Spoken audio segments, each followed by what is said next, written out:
Hello, and welcome to another Just 5 Minutes in Acts. We explore important passages from the book of Acts. We focus then on one thought and then one implication of that thought for daily living. So if the thought's on target, here's what it means for your life and mine, and all in just 5 minutes.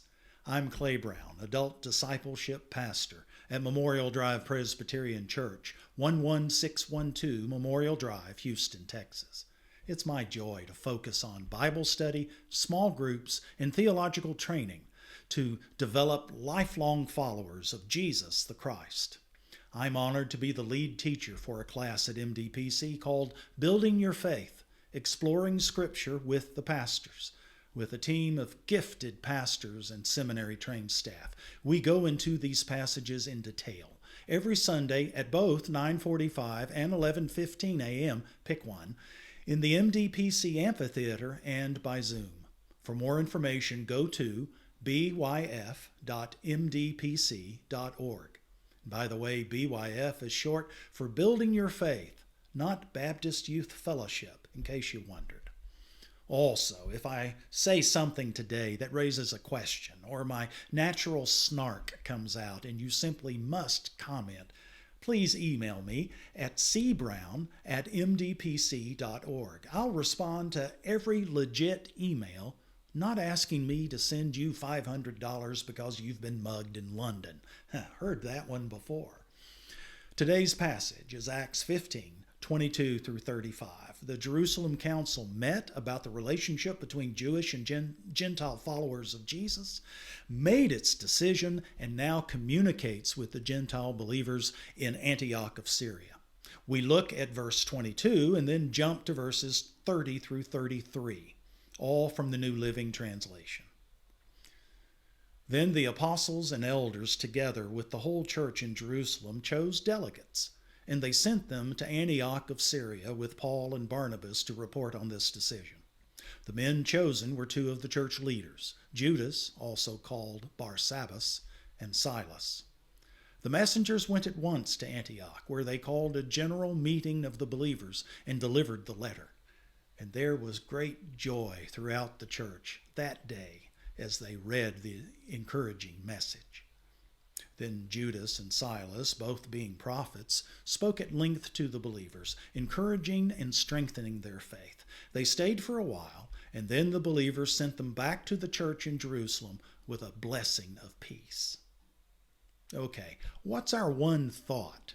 The Jerusalem church takes great pains to communicate with the Antioch Christians a workable compromise for Jewish and Gentile Christians to enjoy fellowship together, and it's received well. What's the compromise? Gentile Christians respect some cultural hot-button issues Jewish Christians have, like not eating food sacrificed to idols. Jewish Christians abandon any notion you have of being circumcised and obeying the whole Mosaic law as necessary for salvation.